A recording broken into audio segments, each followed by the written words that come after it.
बिस्मिल्लाहिर्रहमानिर्रहीम। बच्चों, मैं professor Ammar Aman unique group of institution की जानिब से हम पढ़ रहे थे चैप्टर नंबर 15 इलेक्ट्रोमैग्नेटिक इंडक्शन, और इसका आखिरी टॉपिक ट्रांसफार्मर हमारे इर्द गिर्द, हमारी डेली लाइफ में, हमारे इर्द गिर्द हर जगह पर मौजूद।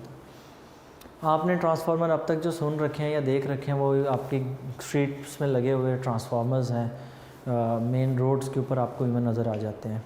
एक बहुत कॉमन सा ट्रांसफार्मर है जो आपके पास हर वक्त मौजूद होता है, but you don't know even about it. तो मैं इस टॉपिक के अंदर बताऊंगा वो कौन सा है, अभी नहीं। सो ट्रांसफार्मर क्या चीज़ है? Transformer is a device that converts high voltage to low and low voltages to high. आप यूँ कह लें, it is a device that changes the AC voltage. ये AC करंट के दो चीज़ों को चेंज कर सकता है, ये वोल्टेज और AC करंट को भी चेंज कर सकता है। मतलब जब ऑब्वियसली वोल्टेज चेंज हो जाएगा तो करंट की वैल्यू भी चेंज हो जाएगी। अ device that changes the alternating voltage, कि अल्टरनेटिंग करंट के वोल्टेज को चेंज करता है, अल्टरनेटिंग वोल्टेज को इंक्रीज़ या डिक्रीज़ करता है। अच्छा, अब यहाँ पर एक और बात याद रखिएगा, ट्रांसफार्मर सिर्फ़ और सिर्फ अल्टरनेटिंग करंट के लिए काम करता है। आप इसको DC के लिए यूज़ नहीं कर सकते। It only works for alternating current. Direct current के लिए ट्रांसफार्मर वर्क नहीं करता। ट्रांसफार्मर वोल्टेज को कम या ज़्यादा करता है। वोल्टेज चेंज होगा तो करंट भी चेंज हो जाएगा, तो ध्यान में रखिएगा करंट की वैल्यू भी चेंज कर लेगा। तो वो कॉमन सा ट्रांसफार्मर जो आप यूज़ करते हैं वो कौन सा है? That is your adapter of your cell phone charger, जिसका आप अडॉप्टर है ना, वो क्या कर रहा होता है? वो चार्जर आपके जो मेन सप्लाई है घर की 220 वोल्ट, उसको कन्वर्ट कर रहा होता है 5 वोल्ट्स में। वो उसकी वैल्यू को क्या कर रहा होता है? कम कर रहा होता है। So this is an example कि जो हमारे पास मोबाइल फ़ोन्स के चार्जर होते हैं वो तकरीबन 220 वोल्ट को किस में कन्वर्ट कर रहा होता है? Almost 5 volt, depending upon your cell phone. Modern cell phone तो तकरीबन 5 वोल्ट तक यूज़ करते हैं। नेक्स्ट ट्रांसफार्मर, और उसके बाद आ जाती है इसकी कंस्ट्रक्शन।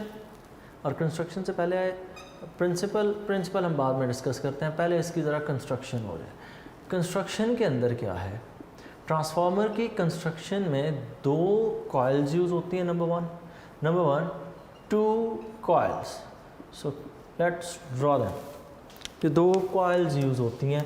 तो ट्रांसफार्मर के अंदर क्या होता है जी? 2 कॉइल्स। अगर हम 2 कॉइल्स की बात करें तो यूँ है जी, हमारे पास सबसे पहले ये एक फ्रेम होता है। ट्रांसफार्मर के अंदर एक बेसिक, एक मेन फ्रेम है। इस फ्रेम के ऊपर ट्रांसफार्मर को डिज़ाइन किया जाता है। तो इस मेन फ्रेम को आप किसी भी मटेरियल का बना सकते हैं। ज़्यादातर हम ये कोशिश करते हैं कि ये सॉफ्ट आयरन ही हो। सॉफ्ट आयरन को भी इतने सिंपल वे से आप यूज़ नहीं करते, बल्कि उसको भी थोड़ा सा हम कॉम्प्लेक्स करते हैं। वो इस तरह से कॉम्प्लेक्स करते हैं कि हम सॉफ्ट आयरन की लेयरिंग यूज़ करते हैं। मतलब आपने एक लेयर यूज़ नहीं करनी, एक से ज़्यादा, एक ये, इसके ऊपर दूसरी, फिर तीसरी, फिर चौथी एंड सो ऑन। उन डिफरेंट लेयर्स को मिलाकर, शीट्स को मिलाकर आपने ये बेसिक स्ट्रक्चर प्रिपेयर करना होता है। तो वो बेसिक स्ट्रक्चर तकरीबन यूँ रेक्टेंगुलर शेप का बनता है। और इस रेक्टेंगुलर शेप के ऊपर दोनों तरफ हम कॉइल्स अटैच कर देते हैं। एक तरफ वो कॉइल है जिसको आपने इनपुट प्रोवाइड करनी है, और दूसरी तरफ वो कॉइल होगी जिसने आपको आउटपुट प्रोवाइड करनी है। 2 कॉइल्स, एक तरफ जिसको हमने इनपुट प्रोवाइड करनी है। तो हम जो कॉइल यूज़ करते हैं वो कॉइल कुछ यूँ यहाँ पर यूज़ होती है। उसको अगर हम ड्रॉ करें तो ये कॉइल आपके लिए कुछ यूँ ड्रॉ होगी।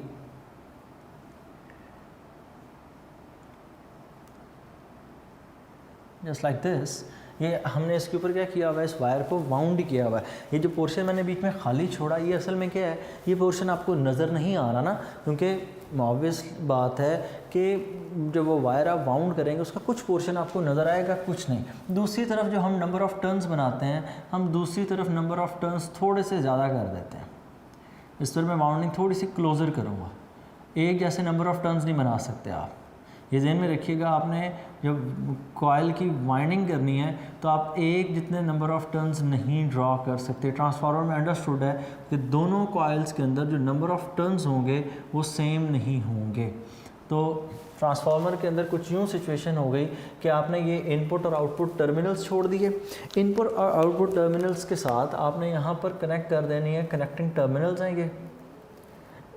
यहाँ पर आप लोगों ने आउटपुट और इनपुट के लिए लगा लेना है। ये पोर्शन में मुझे सर्व करेगा एज एन आउटपुट, ये दोनों पॉइंट्स, और इस साइड पर यहाँ पर आउटपुट के तौर पर सर्व करेगा। यहाँ पर हम जो बना लेंगे टर्मिनल्स ही हमें सर्व करेंगे एज एन इनपुट। तो यहाँ पर ये दो terminals they will serve us as inputs. तो इसके दरमियान में यहाँ पर ये हम ड्रॉ कर लेते हैं जी, ये हमें सर्व करेगा एज एन इनपुट टर्मिनल। अब दो तरह की कॉइल्स हैं, मैंने शुरू पे कहा दो कॉइल्स। ये जो पहली कॉइल आपने बनाई इनपुट के ऊपर, इस कॉइल का नाम है प्राइमरी कॉइल। और ये जो दूसरी कॉइल आपने बनाई, इस कॉइल को हम नाम देते हैं, this is called secondary coil. तो यहाँ पर NP जो number of turns of the primary coil, number of turns of primary coil, number of turns of primary coil के NP क्या चीज़ है, number of turns of primary coil. उसके बाद दूसरी चीज़ यहाँ पर that will B VP। VP क्या चीज़ है, जो प्राइमरी वोल्टेज हम इसको प्रोवाइड करेंगे, VP primary voltage, primary voltage. Next VP के साथ करंट एसोसिएट होगा प्राइमरी कॉइल का, that is IP, that is primary current, primary current. Next thing is P and P or primary power, the product of current and the voltage. Primary power, primary power, and next thing is primary power के बाद EP primary EMF। Primary coil में total EMF, primary EMF। Next thing is phi P, the flux of the primary coil, phi P, that is primary flux,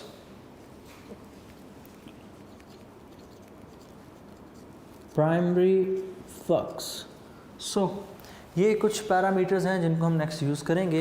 ये associate हैं primary coil के साथ। अब इसके बिल्कुल साथ कुछ पैरामीटर्स हैं जो सेकेंडरी कॉइल के साथ एसोसिएट करते हैं। सेम यही हैं, बस वो ये प्राइमरी के लिए हैं तो वो सारे के सारे किसके लिए होंगे, सेकेंडरी के लिए। VS number of turns of the secondary coil,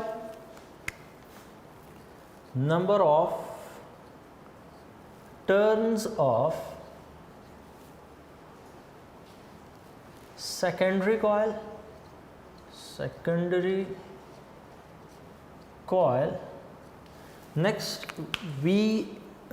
NS, number of turns, NS. Next VS, that is secondary voltage, VS secondary voltage.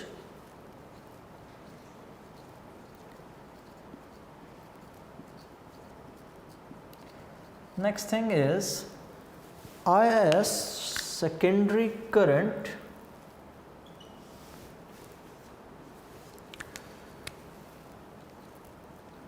secondary current. Next factor is secondary power, PS.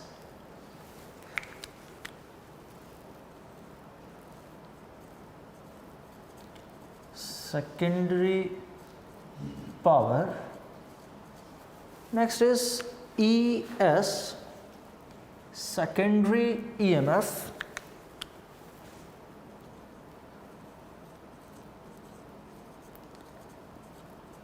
Secondary EMF, and the last one is phi S, flux of the secondary coil. So you can say it as it is secondary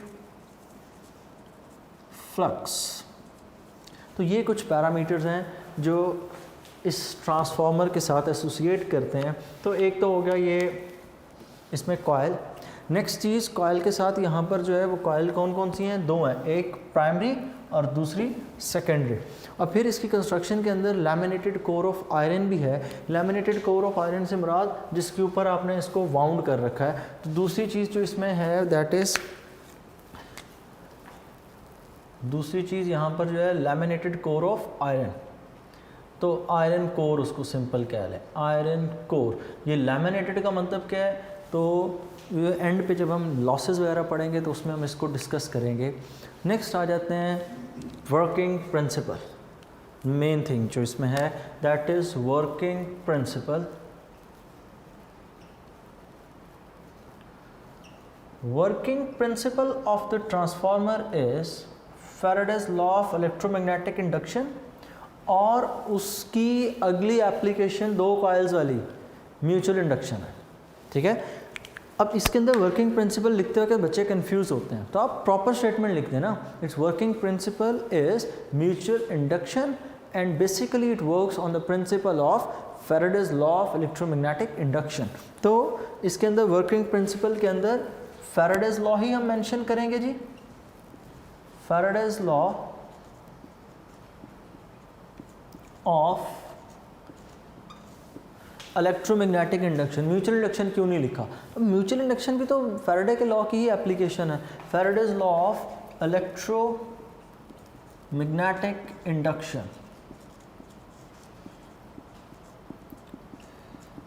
अब आपने अगर उस topic पढ़ा है mutual induction का तो understood है कि इस कॉइल के अंदर ईएमएफ चेंज होगी। ऑब्वियसली इस कॉइल के अंदर आप वैल्यू चेंज करेंगे, इस कॉइल के अंदर खुद ब खुद इंड्यूस हो जाएगी। और यहाँ पर ऑल्टरनेटिंग करंट है, हमें कुछ चेंज करने की ज़रूरत नहीं है। ऑल्टरनेटिंग करंट अपनी वैल्यू को खुद ब खुद चेंज कर रहा होता है। तो ऑब्वियसली जब करंट की वैल्यू यहाँ पर मैक्सिमम होगी, the flux reaching here will be maximum, the magnetic field strength, तो फ्लक्स मैक्सिमम होगा। जब करंट वहाँ पर ज़ीरो हो रहा होगा तो बी ज़ीरो इस कॉइल के लिए, तो इसका फ्लक्स कितना हो रहा होगा? ज़ीरो। सो ऑटोमेटिकली हमारा काम हो जाएगा। हमें इसलिए सिर्फ और सिर्फ ट्रांसफार्मर किस पे वर्क करता है? ऑल्टरनेटिंग करंट के ऊपर वर्क करता है। अगर डायरेक्ट करंट हो तो उसके ऊपर ये वर्क नहीं करता। नेक्स्ट चीज़, यहाँ पर दोनों कॉइल्स के दरमियान में म्यूचुअल इंडक्शन का फिनोमेनन होगा।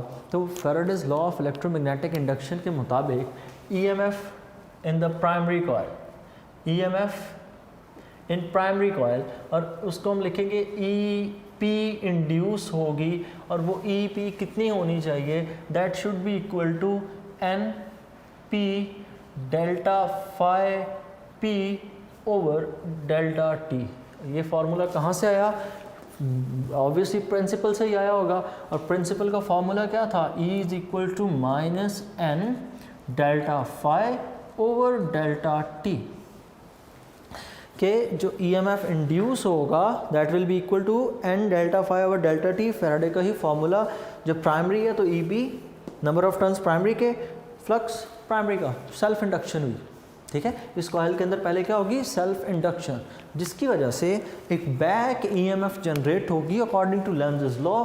तो इसके अंदर प्रोड्यूस होगी back EMF, and that back EMF will be equal to EP. Back EMF EP के इक्वल होगी। क्यों? रेजिस्टेंस हमने इस कॉइल की कितनी कंसिडर करनी है? 0।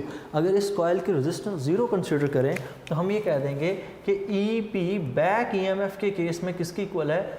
NP delta phi P over delta T। और अगर आप चाहें तो EP को VP के इक्वल लिख सकते हैं, क्योंकि ऑब्वियस है यहाँ पर रेजिस्टेंस 0 है। रेजिस्टेंस 0 हो तो EMF किसकी इक्वल होती है? वोल्टेज के इक्वल होती है। तो हम यहाँ पर ये बात लिख लेते हैं if R is equal to 0 in both coils then E will be equal to V। तो यहाँ पर EP होगा, वहाँ पर VP पुट हो जाएगा, यहाँ पर ES होगा, वहाँ पर ऑब्वियसली क्या पुट हो जाएगा, ES। नेक्स्ट चीज़ यहाँ पर म्यूचुअल इंडक्शन होनी है, इस कॉइल की वजह से इस कॉइल में EMF इंड्यूस होगा, तो जितना वहाँ पर है उतना ही यहाँ पर इंड्यूस होगा। तो उस कॉइल में जो EMF इंड्यूस होगा, EMF in the secondary coil, EMF in secondary coil that will be equal to Faraday's law से अगर हम लिखें EMF in secondary coil तो वो किसके इक्वल होगा, that will be equal to ES NP NS हो जाएगा, डेल्टा फाई P है तो वो फाई S हो जाएगा, क्योंकि अब बारी किसकी आ गई, सेकेंडरी कॉइल की, over delta T। Next flux तो दोनों के अंदर जो चेंज है वो इक्वल होगा, जितना फ्लक्स का चेंज यहाँ पर हो रहा होगा उतना फ्लक्स का चेंज वहाँ पर हो रहा होगा। तो चेंज इन फ्लक्स दोनों कॉइल्स के अंदर एक जितना होगा। क्यों? क्योंकि पहली के अंदर जितना चेंज होना है वही इफेक्ट दूसरे पर होना है। तो फ्लक्स के साथ आप बेशक यहाँ पर फाई P और फाई S वाली सिचुएशन ना लिखें, because change in flux for the both is same. दोनों के लिए फ्लक्स की चेंज के लिए रीज़न क्या है, वो जो इनपुट ऑल्टरनेटिंग करंट है, जब वो इनपुट इसी को मिल रही है उसी की वजह से इसका फ्लक्स चेंज होना है, और उसी फ्लक्स के चेंज ने यहाँ पर फ्लक्स चेंज करना है। तो आई दोनों डेल्टा फाई दोनों के लिए होगा सेम। और उधर से ES और EP अगर हम इक्वेशन नंबर 1 और 2 को आपस में करें कंपेयर, या आप इनको डिवाइड कर लें, तो बाय डिवाइडिंग इसको हम नाम दे देते हैं इक्वेशन नंबर 1, इसको हम नाम दे देते हैं equation number 2। By dividing equation number 2 by equation number 1, अगर हम इक्वेशन नंबर 2 को इक्वेशन नंबर 1 से डिवाइड कर दें तो हमारे पास कुछ यूँ सिचुएशन हो जाएगी ES, और उसको नेक्स्ट स्टेप में हम लिख लेते हैं।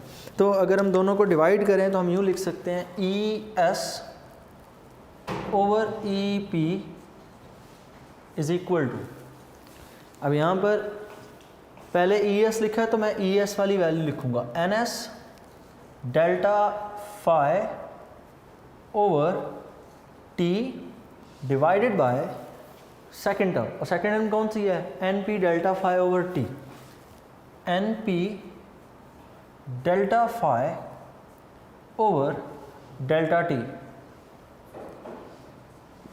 डिवीजन को अगर हम चेंज कर दें मल्टीप्लिकेशन में तो आपको पता है ये फैक्टर रिवर्स हो जाता है। तो मैं डिवीजन को नेक्स्ट स्टेप में चेंज कर रहा हूँ मल्टीप्लिकेशन में, तो अगर हम इसको मल्टीप्लिकेशन में चेंज करें तो हम यूँ लिख सकते हैं ES over EP is equal to NS delta phi over delta T, क्योंकि rate of change of flux दोनों में सेम होगा, तो multiply by delta T over NP delta phi. तो अगर आप डेल्टा फाई से कैंसिल कर दें, डेल्टा T को डेल्टा T से कर दें, तो हमारे पास फॉर्मूला बाकी बचता है। फॉर्मूला आएगा आपके पास ES over EP, ES over EP is equal to NS over NP। मैंने बताया रेजिस्टेंस 0 हो तो EMF वोल्टेज के इक्वल होती है, तो हम ES को रिप्लेस किससे कर लेंगे, V से। तो हमारा फॉर्मूला हो जाएगा ES की जगह आ जाएगा VS, EP की जगह आ जाएगा VP is equal to NS over NP।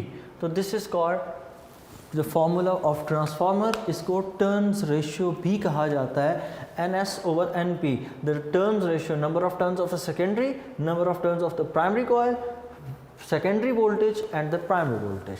तो ये NS ओवर NP क्या है, this is called turn ratio. This factor NS over NP is called as, it is known as turns ratio. ये numericals के अंदर हम इसको यूज़ करेंगे। नेक्स्ट आ गई ट्रांसफार्मर की टाइप्स। ट्रांसफार्मर अपनी कंस्ट्रक्शन की बेस पर दो तरह के होते हैं। टाइप्स ऑफ ट्रांसफार्मर, ट्रांसफार्मर की कंस्ट्रक्शन की बेस पर दो टाइप्स हैं, टाइप्स ऑफ ट्रांसफार्मर्स। तो एक ट्रांसफार्मर की टाइप है स्टेप अप, पहली टाइप है जी step up transformer. Step up transformer एक ऐसा ट्रांसफार्मर जो इनपुट वोल्टेज को बढ़ाता है। मतलब अगर ये ट्रांसफार्मर की बात करें तो ये ट्रांसफार्मर के अंदर सेकेंडरी वोल्टेज ज़्यादा होता है, प्राइमरी वोल्टेज कम होता है, ठीक है। सेकेंडरी वोल्टेज ज़्यादा, प्राइमरी वोल्टेज कम। Step up transformer output voltage को इंक्रीज करता है, secondary voltage is greater than primary voltage. और सेकेंड चीज़ यहाँ पर यह है कि number of turns of the secondary coil are greater than number of turns of the primary coil, कि number of turns of the primary coil number of turns of the secondary coil से ज़्यादा होंगे। और अगर इसकी हम diagram draw करें तो डायग्राम ड्रॉ करने की मेरे ख्याल में ज़रूरत नहीं है, ये डायग्राम स्टेप अप ट्रांसफार्मर की ही है कि number of turns of the secondary अगर आप देखें 1 2 3 4 5 6 है, और यहाँ पर 1 2 3 4, तो 4 आपके पास यहाँ पर आंसर आ रहा है। तो number of turns of the secondary is greater than number of turns of the primary coil. Such transformer is called step up transformer. एक ऐसा ट्रांसफार्मर जो इनपुट वोल्टेज की वैल्यू को इंक्रीज करता है। एग्जाम्पल के तौर पर इसमें जो पावर स्टेशंस के ऊपर जहाँ पर इलेक्ट्रिसिटी बनाई जाती है, पावर स्टेशंस, वहाँ पर हम यूज़ करते हैं इन ट्रांसफार्मर्स को, क्योंकि ये ट्रांसफार्मर वहाँ पर वोल्टेज की वैल्यू को इंक्रीज़ करते हैं। जबकि जब वोल्टेज इंक्रीज़ कर रहा होगा ट्रांसफार्मर के केस में, करंट डिक्रीज़ हो जाएगा, आगे हम उसको डिस्कस करेंगे। सो पावर स्टेशंस के ऊपर हम इसको यूज़ करते हैं in order to enhance the secondary voltage. अब सवाल ये पैदा होता है कि ये कैसे इंक्रीज़ कर लेते हैं, नंबर ऑफ टर्न्स का ज़्यादा होना वोल्टेज को कैसे इंक्रीज़ करता है। तो देखें NS/NP की रेशो 1 से ज़्यादा आएगी, इट इज़ अंडरस्टूड वो ज़्यादा होगी। क्यों? क्योंकि NS ज़्यादा है, NP कम है। तो मैं फॉर्मूला अगर यहाँ पर लिखूँ तो वो फॉर्मूला है VS/VP। Formula is VS/VP is equal to NS/NP। अगर NS और NP इन दोनों की हम रेशो लें तो इन दोनों की रेशो 1 से ज़्यादा होगी, because NS is greater than NP। तो इन दोनों को अगर हम रेशो लें तो 1 से ज़्यादा, तो आप यहाँ से कहेंगे VS/VP greater than 1, sorry VS/VP is greater than 1। सो वो 1 से बड़ी वैल्यू है। और अगर आप P को उधर मल्टीप्लाई कर दें तो आप ये कह देते हैं कि VS is greater then VP, कि VS VP से ज़्यादा होगा। NS/NP की वैल्यू 1 से ज़्यादा होगी, इसका मतलब VS/VP का आंसर 1 से बड़ा आएगा। जब आप VP को उधर मल्टीप्लाई कर देंगे तो VS will be greater than VP। तो यूँ स्टेप अप ट्रांसफार्मर के अंदर प्राइमरी वैल्यू ज़्यादा होती है, सेकेंडरी वैल्यू कम। ये सिर्फ कॉन्सेप्ट था, पेपर में नहीं लिखना। नेक्स्ट, दूसरी type of transformer, the second type of transformer is step down transformer. दूसरी जो ट्रांसफार्मर की टाइप है that is step down transformer. और स्टेप डाउन ट्रांसफार्मर क्या होता है? एक ऐसा ट्रांसफार्मर जो इनपुट वोल्टेज को कम करता है, ठीक है, जो वोल्टेज की वैल्यू को डिक्रीज करेगा। Such transformer is called step down transformer. Voltage decrease होगा तो आप इसके अंदर लिख सकते हैं secondary voltage will be less than primary voltage, कि प्राइमरी वोल्टेज ज़्यादा होगा, सेकेंडरी वोल्टेज कम हो जाएगा। And similarly the number of turns of the secondary coil will be lesser than the number of turns on the primary coil. मतलब अगर इसी transformer को मैंने कन्वर्ट करना हो स्टेप डाउन ट्रांसफार्मर में, तो मैं इनपुट यहाँ लगा दूंगा, आउटपुट यहाँ कर दूंगा। तो जब इनपुट यहाँ पर ज़्यादा होंगी तो number of turns of the input coil वो ज़्यादा, आउटपुट के नंबर ऑफ टर्न्स कम हो जाएंगे। जब नंबर ऑफ टर्न्स कम ज़्यादा हो गए, वैल्यू चेंज कर ली मैंने, अपोजिट ध्यान में रखिएगा, ये अभी आपके लिए स्टेप अप है। लेकिन जब आप इनपुट उधर शिफ्ट कर दें, आउटपुट को इधर शिफ्ट कर दें, तो ये स्टेप डाउन ट्रांसफार्मर हो जाएगा। क्यों कि input number of turns of the primary बढ़ा दिए, सेकेंडरी को कम कर दिए।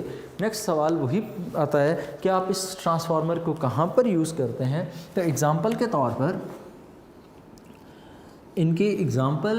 तौर पर ये ट्रांसफार्मर दो जगह पर यूज़ होते हैं, एक वो जो स्ट्रीट ट्रांसफार्मर है और दूसरा the adapter of your charger. तो इसको चार्जर के अंदर आप यूज़ करते हैं। तो इसमें मैं लिख रहा हूँ कॉमन ट्रांसफार्मर जो स्ट्रीट्स के ऊपर लगा होता है, कॉमन ट्रांसफार्मर। तो मैंने दो एग्जांपल्स दे दी, आप इनको पेपर में दोनों को लिख सकते हैं। तो कॉमन ट्रांसफार्मर जो होता है वो कौन सा होता है जी, that is step down transformer that converts about 11 kilovolt 11,000 volt to 220 volts. ये 11,000 वोल्ट को 220 वोल्ट्स में कन्वर्ट करता है। It decreases the amount of the voltage. और जो मोबाइल फ़ोन का सेल फोन का अडॉप्टर है that converts 220 volts into 5 volts. Power stations के ऊपर क्या हो रहा है, पावर स्टेशन के ऊपर इलेक्ट्रिसिटी जो जनरेट होती है दैट इज़ अबाउट 11 kV। उस 11 kV को इंक्रीज़ करके 33 kV तक लेके जाया जाता है। फिर उस 33 kV को मज़ीद 4 टाइम इन्हेंस करके 132 तक पहुंचा दी जाती है वो वैल्यू, और फिर उसको इंटरसिटीज़ ट्रांसफ़र किया जाता है। इस दौरान हम कर क्या रहे होते हैं, हम वोल्टेज की वैल्यू बढ़ा रहे होते हैं, करंट की वैल्यू ऑटोमेटिकली डिक्रीज़ करती है। अब यहाँ पर ओहम्स लॉ नहीं आपने ज़हन में रखना कि वोल्टेज बढ़ेगा तो करंट बढ़ेगा। यहाँ पर डिफरेंट तरीके से उसको हम अप्लाई करते हैं। उस तरीके को समझने के लिए हम क्या करते हैं, हम यहाँ पर डिस्कस करते हैं the concept of ideal transformer. तो हम यहाँ पर डिस्कस करते हैं जी what is an ideal transformer, कि आइडियल ट्रांसफार्मर क्या होता है। सो नेक्स्ट आ गया जी आइडियल ट्रांसफार्मर। आइडियल ट्रांसफार्मर एक ऐसा ट्रांसफार्मर है जिसके अंदर प्राइमरी पावर और सेकेंडरी पावर आपस में इक्वल होती हैं। A transformer, an ideal transformer is a transformer in which primary power is equals to secondary power. Primary power is equals to secondary power, कि प्राइमरी पावर और secondary power equal होगी। अब reality case में ऐसा नहीं होता। Reality case के अंदर पावर का लॉस कुछ ना कुछ रहता है। अगर पावर का लॉस रहता है तो हमें एफिशिएंसी निकालनी पड़ेगी ट्रांसफार्मर की, तो वो हम नेक्स्ट हिस्से में करेंगे जब नेक्स्ट लेक्चर करेंगे। बहरहाल प्राइमरी पावर का फार्मूला हमने पढ़ा था P is equals to IV। हमने पावर का फार्मूला पढ़ा था P is equals to IV। अगर हम इन दोनों को पुट करें, प्राइमरी के लिए हम क्या पुट करेंगे, IS VS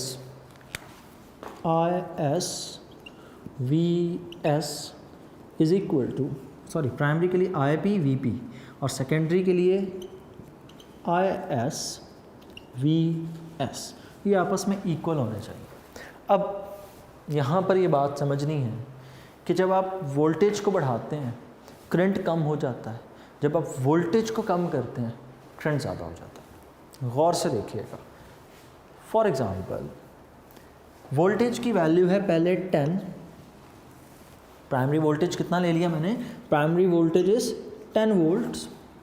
प्राइमरी पावर में कह देता हूँ लेट से इट इज़ 3 एम्पेयर। तो प्राइमरी पावर कितनी हो जाएगी, प्राइमरी करंट 3, प्राइमरी वोल्टेज 10, दोनों को मल्टीप्लाई करें, your answer is 30 what, power 30 what है। अब यहाँ पर हम क्या करते हैं, हम IS और VS को अगर कंपेयर करें, मैं कह देता हूँ कि हमें ये स्टेप अप ट्रांसफार्मर है जो वोल्टेज को इंक्रीज़ कर रहा है। पहले वोल्टेज कितना था 10, अब वोल्टेज बढ़ के हो गया है 15 पे वोल्टेज पहुँच चुका है। As it is a setup of step up transformer. अब करंट कितना होगा, इधर पावर का आंसर 30 था। आइडियल ट्रांसफार्मर कहता है कि प्राइमरी पावर और सेकेंडरी पावर इक्वल होनी चाहिए। तो यहाँ पर 30 आंसर पूरा करने के लिए मेरे हिसाब से ये जो IS अननोन वैल्यू है that should be equal to 2 ampere because 15 2 30। तो यहाँ पर आंसर आपके पास कितना आ जाएगा 30। So primary power is equal to secondary power. अब गौर से देखें, वोल्टेज 10 था, कितना हो गया 15, वो करंट 3 था, कितना हो गया 2। यहाँ पर 15 और 10 का कंपैरिजन करूँ 10 कम है, यहाँ पे 2 और 3 का कंपैरिजन करूँ तो ज़्यादा है, वोल्टेज कम करंट ज़्यादा। अब यहाँ पर 3 एम्पेयर ज़्यादा वैल्यू है तो 2 एम्पेयर वाली वैल्यू कम होगी, जबकि 15 एम्पेयर वोल्टेज वाली वैल्यू 10 के अकॉर्डिंग ज़्यादा है। वोल्टेज ज़्यादा करंट कम, वोल्टेज कम है करंट ज़्यादा, तो एक चीज़ को जब आप बढ़ाते हैं दूसरी चीज़ ऑटोमेटिकली कम हो जाती है। क्यों ऐसा होता है? क्योंकि पावर आपने लॉस नहीं है, पावर जितनी इनिशियल है उतनी ही फाइनल केस में है। पावर कांस्टेंट रखने के लिए ऐसा है कि primary power is equal to secondary के, दोनों की वैल्यूज़ आपस में इक्वल होंगी। तो ट्रांसफार्मर को एक दफ़ा फिर से देख लें। Short review, transformer is a device that changes the alternating voltage, कि अल्टरनेटिंग करंट के वोल्टेज को चेंज करता है। इसकी कंस्ट्रक्शन, इसमें 2 कॉइल्स हैं। 2 कॉइल्स कौन कौन सी हैं? एक कॉइल है प्राइमरी, दूसरी कॉइल कौन सी है? सेकेंडरी। नेक्स्ट चीज़ इसमें आयरन कोर, जिसके ऊपर आपने इन वायर्स को वाउंड कर रखा है। Next working principle, it's working principle is Faraday's law of electromagnetic induction। Faraday's law of electromagnetic induction ये एक्सप्लेन करता है कि rate of change of flux is directly proportional to EMF, कि जितनी तेज़ी से आप फ्लक्स चेंज करेंगे उतनी तेज़ी से EMF प्रोड्यूस होगा। नेक्स्ट चीज़ यहाँ पर प्राइमरी EMF के, जब आप इसको करंट प्रोवाइड करेंगे प्राइमरी कॉइल को, there will be an EMF induced in it that is called primary EMF which will be equal to according to this formula NP delta phi p over delta t, because you are working on the primary coil. और जितने इस coil के अंदर EMF induce होगी उतना effect back EMF का भी होगा as the resistance is 0, so EP will be equal to NP delta phi over delta t। चूंकि ये बैक EMF है तो हमने नेगेटिव साइन को रिमूव कर दिया। और अगर रेजिस्टेंस 0 हो तब EMF किसकी इक्वल होती है? वोल्टेज। तो आगे चल के हम उसको रिप्लेस करेंगे। सो EMF इन सेकेंडरी कॉइल, तो पहली कॉइल के अंदर जब आप EMF को चेंज करेंगे सेकंड कॉइल के अंदर ऑटोमेटिकली शिफ्ट आएगा। तो वो क्यों आएगा? Due to the phenomenon of mutual induction. जब म्यूचुअल इंडक्शन होगी तो म्यूचुअल इंडक्शन की वजह से EMF चेंज हो जाएगी, एक से दूसरे में ट्रांसफ़र हो जाएगी। सो दूसरे में जो EMF होगी वो कितनी होगी? फैराडेज लॉ से ही आपने निकालनी है, NS phi delta phi over delta t। Next is by dividing the equation number 2 by equation number 1, इन दोनों को कंपेयर कर लें। दोनों को अगर हम कंपेयर करें तो ES over EP is equal, ऊपर आपने ये इक्वेशन नंबर 2 का फैक्टर लिख लिया divide by this, equation number 2 equation number 1, division multiplication में चेंज, डेल्टा phi से कैंसिल, t से cancel, ES over EP is equal to NS over NP। और अगर इन दोनों को हम ES और EP को रिप्लेस कर दें VS और VP से, क्यों? क्योंकि E R V के इक्वल होता है जब R कितना हो? 0, तो उसको आपने रिप्लेस कर लिया। डायग्राम उसके बाद आ गई। Then we discussed about the 2 types of the transformer. Number 1 is step up transformer, a transformer that increases the secondary voltage, in which secondary voltage is greater than the primary voltage and the number of turns of the secondary coils are greater than the number of turns in the primary coil। और इसको हम example के तौर पर बताया मैंने, कहाँ पर यूज़ करते हैं? पावर स्टेशंस के ऊपर, पावर जनरेशन जहाँ पर हो रही होती है, डैम्स के ऊपर, ताकि वोल्टेज को बढ़ाया जा सके, करंट को कम किया जा सके। नेक्स्ट मैं डिस्कस करूँगा इस लेक्चर में, जो इसका पार्ट 2 होगा, कि क्यों हम करंट ज़्यादा और कम करना चाह रहे हैं, हमें क्या फ़ायदा है करंट कम करने में, वोल्टेज को बढ़ा देने में। Next, step down transformer, it is a transformer that decreases the secondary voltage. You can say that the secondary voltage is less than primary voltage. Similarly, it has less number of turns of the secondary coil as compared to the primary coil। और उसके फिर मैंने आपको proof बताया कि किस तरह से वो वैल्यूज़ इक्वल होती हैं। और एग्जांपल के तौर पर कॉमन ट्रांसफार्मर जो स्ट्रीट्स में लगा होता है, that converts 11,000 volt to 220 volts. फिर हमने इसमें लास्ट चीज़ जो डिस्कस की, that is ideal transformer। An ideal transformer is a transformer in which primary power is equal to secondary power, P is equals to IV। obviously ये power का formula in the form of current and voltage। Primary के case में IP VP हो जाएगा, secondary के case में IS VS हो जाएगा। देन यहाँ पर एक एग्जांपल थी जिससे मैंने ये आपको समझाया कि पावर दोनों तरफ सेम है, लेकिन जहाँ पर करंट कम है दूसरी तरफ कम हो ज़्यादा है, करंट दूसरी तरफ कम। जहाँ करंट ज़्यादा वहाँ पर वोल्टेज कम है, जहाँ पे करंट कम है वहाँ पर वोल्टेज ज़्यादा है। कि एक चीज़ बढ़ती है तो दूसरी कम हो जाती है, दूसरी चीज़ बढ़ेगी तो पहली कम हो जाएगी। क्यों होगी? सिर्फ़ और सिर्फ इसलिए कि वो पावर को कांस्टेंट रखा जा सके। तो जो अब आपने करना क्या है, इस सारे को याद करना है, कॉन्सेप्ट के साथ पढ़ना है। अभी इसका पार्ट 2 रहता है, अभी ये हाफ टॉपिक हुआ है। तो कल वाला जो लेक्चर आपका होगा उसमें फिर हमने नेक्स्ट डिस्कस करना है इसको। तो कॉन्सेप्ट अपने बना के रखिएगा ताकि जब आप नया लेक्चर कल वाला पढ़ें तो आपको ये वाला साथ उसके साथ मर्ज करके समझने में आसानी हो। और उस लेक्चर के एंड पे मैं इस चैप्टर के इंपॉर्टेंट लॉन्ग शॉर्ट MCQs ज़रूर डिस्कस करूँगा। तो next lecture will be very much important for you according to board point of view और चैप्टर की इंपॉर्टेंस के हवाले से। अल्लाह हाफिज़।